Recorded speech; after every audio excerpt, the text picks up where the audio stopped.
बिस्मिल्लाहिर्रहमानिर्रहीम अस्सलाम वालेकुम। क्लास 9 का यूनिट नंबर 1 हम स्टार्ट करने लगे हैं जिसका नाम है मैट्रिसेस एंड डिटर्मिनेंट्स। तो सबसे पहले मैट्रिसेस का थोड़ा सा इंट्रोडक्शन देख लेते हैं। The matrices and determinants are used in the field of mathematics, physics, statistics, electronics and other branches. यानी जो मैट्रिसेस और डिटर्मिनेंट्स का यूज़ है, सबसे पहले वो अगर बात करें तो फिज़िक्स में बहुत ज़्यादा यूज़ होता है, स्टैटिस्टिक्स में, इलेक्ट्रॉनिक्स में, और बाकी जितनी भी ब्रांचेज ऑफ साइंस की हैं, लाइक कंप्यूटर में भी इनका बहुत सारा यूज़ है। Matrices have played a very important role in this age of computer science. जो मैट्रिसेस हैं इनका बहुत ज़्यादा यूज़ होता है और इन्होंने बहुत ज़्यादा इंपॉर्टेंट रोल जो है वो कंप्यूटर साइंस में भी अदा किया है। मैट्रिसेस का जो आइडिया सबसे पहले दिया वो आर्थर कैले ने दिया। इंग्लिश मैथमेटिशियन था 19th सेंचुरी में, जिसने सबसे पहले एक थ्योरी ऑफ मैट्रिसेस डेवलप की इन 1958। तो अब चलते हैं हम मैट्रिसेस की डेफिनेशन की तरफ। अ रेक्टेंगुलर अरे और formation of a collection of real numbers, यानी एक रेक्टेंगुलर अरे है और उसमें हमने रियल नंबर्स कोई से भी सपोज कर लिए 1 0 1 2 3 up to so on 0 1 2 3 4 and 7, ये हमने नंबर्स सपोज कर लिए अपनी तरफ से और उनको हमने इस तरह से यूज़ किया है और लिखा है 1 3 4 7 और 2 की फॉर्म में। और इनको जब हमने स्क्वायर ब्रैकेट से क्लोज कर दिया है तो ये वाला हमारा एक मैट्रिक्स बन गया है इस तरह से। ये वाला 1 3 4 7 2 एंड 0। सिमिलरली 0 1 3 4 एक अदर मैट्रिक्स है, ठीक है। We term the real numbers used in the formation of a matrix as entries, यानी जो हमने जो नंबर्स यूज़ किए हैं सॉरी, तो जो हमने नंबर्स यूज़ किए हैं उनको हम एंट्रीज या एलिमेंट्स ऑफ मैट्रिक्स हम यूज़ करते हैं। तो इसके अलावा हम जब नाम की बात करते हैं मैट्रिसेस की तो A B C up to so on, जो भी हमारे इंग्लिश अल्फ़ाबेट्स हैं, कैपिटल इंग्लिश अल्फ़ाबेट्स जो हैं उनसे हमने इनको डिनोट करना है।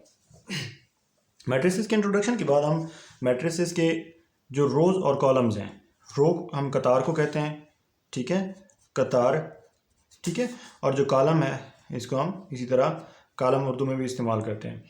मैट्रिसेस को अंडरस्टैंड करने के लिए, इनको सॉल्व करने के लिए, इनको प्लस माइनस करने के लिए, मल्टीप्लाई करने के लिए, इनका मज़ीद जो भी हम सोल्यूशन निकालते हैं सिस्टम ऑफ लीनियर इक्वेशन में, इनको यूज़ करने के लिए इनका सबसे पहले जो है रोज़ और एंट्रीज़ का पता होना सबसे अहम और सबसे ज़रूरी है।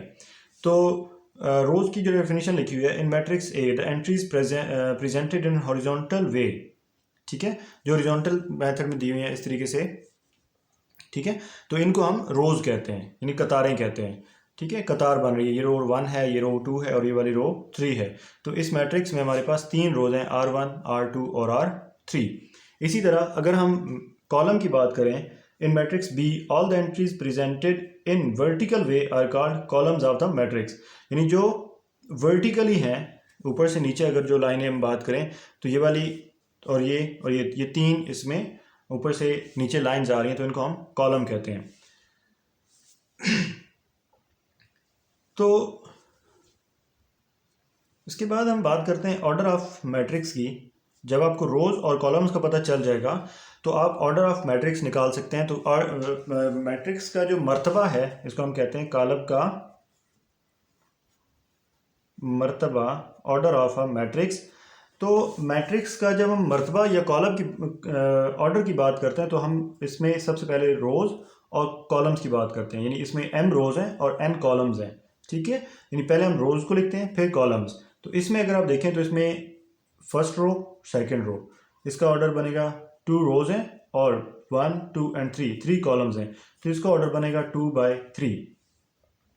तो इसी तरह अगर आप इस मैट्रिक्स की बात करें तो इसका ऑर्डर 1 2 3 रोज़ हैं और 1 2 और 3 कॉलम्स हैं। इसी तरह जो यहाँ पे आ रहा है इसका एक कतार है और कॉलम देखें तो 1 2 एंड 3 कतारें कॉलम है, तो इसका ऑर्डर बनेगा 1/3।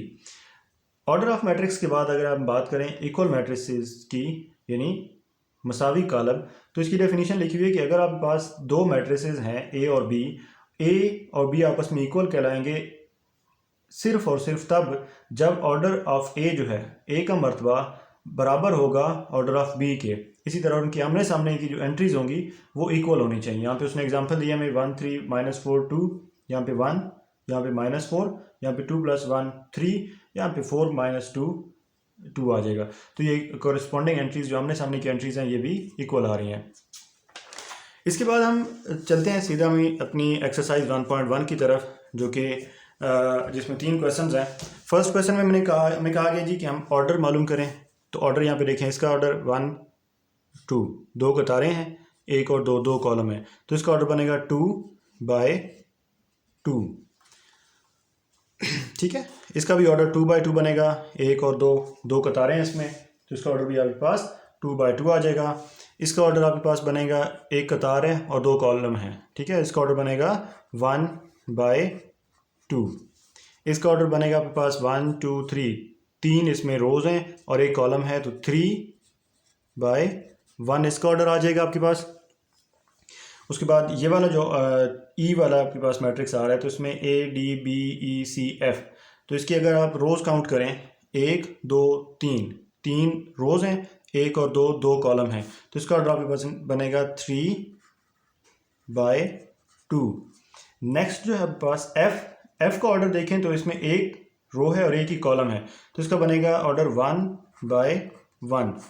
ठीक, नेक्स्ट आपके पास है जी, इसकी पहली रो, दूसरी रो, तीसरी रो, 3 रोज हैं, 1 और 2 और 3, 3 कॉलम है, तो इसका ऑर्डर आपके पास आ जाएगा 3/3 ऑर्डर का ये मैट्रिक्स है।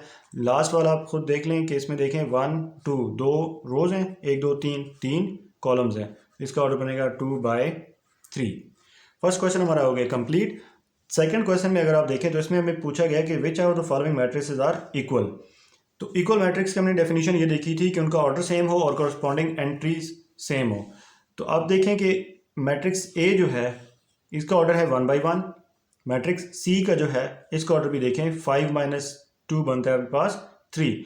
तो ए और सी आपस में इक्वल है। अगर 3 और 5 की बात करें, 3 और 5, इसका ऑर्डर है 1/2। आई को अगर आप देखें तो इसका भी ऑर्डर है 1/2, ये 3 + 2 बन जाएगा 5। ठीक है, और ये बन गया 3, तो 3 और 5, इसमें भी 3 और 5 है, तो बी एंड आई जो है ये आपस में इक्वल हैं और ए और सी आपस में इक्वल थे। नेक्स्ट अगर आप देखें तो 5 3, तो इसके लिए आप देख लें कि 5 और 3 आपके पास आ रहा है। तो ये वाला किसी भी जो लिस्ट में हमारे पास दिए गए हैं, तो इसके मुताबिक कोई भी हमारा ऐसा मैट्रिक्स नहीं जो इसके इक्वल आ रहा हो। डी किसी के भी इक्वल हमारे पास नहीं आ रहा यहाँ पे। इसके बाद अगर आप एफ को देखें, 4 0 6 2, 4 0 6 2, इन दोनों का ऑर्डर 2/2 है, तो ई और एच जो है आपस में इक्वल हो जाएंगे। नेक्स्ट है एफ 2 और 6। जी को देखें अगर आप, तो ये आ गया आपके पास 3 - 1 2, 3 + 3 6, तो जी एंड एफ आपस में इक्वल हैं। इसी तरह इसको अगर आप देखें, 2 + 2 4, 2 - 2 0, 2 + 4 6, 2 + 0 2, तो ये भी मैट्रिक्स इनके इक्वल है, इन दोनों के ई और एच के इक्वल आ जाएगा। ठीक है, तो इक्वल मैट्रिक्स के लिए आपके पास सबसे पहली जो मेन चीज़ थी वो थी आपके पास ऑर्डर ऑफ मैट्रिक्स। आपको पता होना चाहिए ऑर्डर निकालने का मेथड, तो ऑर्डर निकाल के आप इसको सॉल्व कर सकते हैं। लास्ट जो क्वेश्चन हमें दिया गया है उसमें कहा है कि find the value of A B C and D which satisfy the matrix equation. तो इसमें हमें सबसे पहले देखें कि दोनों का ऑर्डर हमारे पास 2/2 है, लेफ्ट साइड पे भी राइट साइड पे भी। तो a + c इक्वल आ जाएगा 0 के, a + 2 भी आ जाएगा 7 के इक्वल, c - 1 आ जाएगा 4d - 6 के इक्वल, और 3 और 2d आपस में जो है ये इन दोनों के इक्वल आ जाएंगे। तो यहाँ पे हम इसको सॉल्व कर लेते हैं। a + c इक्वल आ जाएगा 0 के। आप ये क्वेश्चन लिख लीजिएगा, मैं डायरेक्ट इक्वेशन लिख रहा हूँ। तो a + c आ जाएगा 0 के इक्वल। दूसरी इक्वेशन आपके पास बनेगी a + 2b = -7 के इक्वल आ जाएगा। और जो तीसरी इक्वेशन बनेगी c - 1 = 3, c - 1 = 3। और जो फोर्थ इक्वेशन बनेगी 4d - 6 = 2d। इनको हम इक्वेशंस को नाम दे देते हैं 1 2 3 और इक्वेशन नंबर 4। सबसे पहले अगर आप इसमें से देखें तो यहाँ से आप वैल्यू निकाल सकते हैं c की। c = 3 + 1 = 4। c की वैल्यू आपके पास निकल आएगी 4। इसमें से आप निकाल सकते हैं डी की वैल्यू। तो डी की वैल्यू यहाँ से निकलेगी 4d, 2d जो है यहाँ पे प्लस हो रहा है, लेफ्ट साइड पे जाके माइनस हो जाएगा, -2d इज इक्वल्स टू 6। तो यहाँ पे आ जाएगा 4d माइनस 2d, 2d आ जाएगा इज इक्वल्स टू 6। डी की वैल्यू आपके पास आ जाएगी 6 अब डिवाइडेड बाय 2 और 3। तो डी की वैल्यू आपके पास निकल आई 3। अब a प्लस सी में अब c की वैल्यू पुट कर लेंगे। a plus C is equal to 0 है, तो a प्लस सी की वैल्यू यहाँ पे हमने निकाली है 4 इज इक्वल्स टू 0, तो a इज इक्वल्स टू -4 आपके पास निकल आएगी। इसी तरह अब a की वैल्यू निकली हुई है, इक्वेशन नंबर 2 में आप पुट कर लेंगे a plus 2b is equals to -7, और a की वैल्यू -4 यहाँ पे पुट कर लेंगे, plus 2b is equals to -7, 2b is equals to -7, 4 right side पे चला जाएगा तो हो जाएगा प्लस का 4, और 2b इज इक्वल्स टू -3 आ जाएगा, और b की वैल्यू आपके पास निकल आएगी -3/2। तो ये पहली एक्सरसाइज हमारी अब कंप्लीट हो चुकी है। पहले क्वेश्चन में हमने ऑर्डर बताए हैं, दूसरे क्वेश्चन में इक्वल मैट्रिसेस बताए हैं, और तीसरे क्वेश्चन को हमने 4 इक्वेशंस बनाकर उसकी हमने ए बी और सी और डी की वैल्यूज़ हमने ड्राइव कर ली हैं इसमें से। Thank you very much. अल्लाह हाफिज़। मिलते हैं अगली वीडियो में।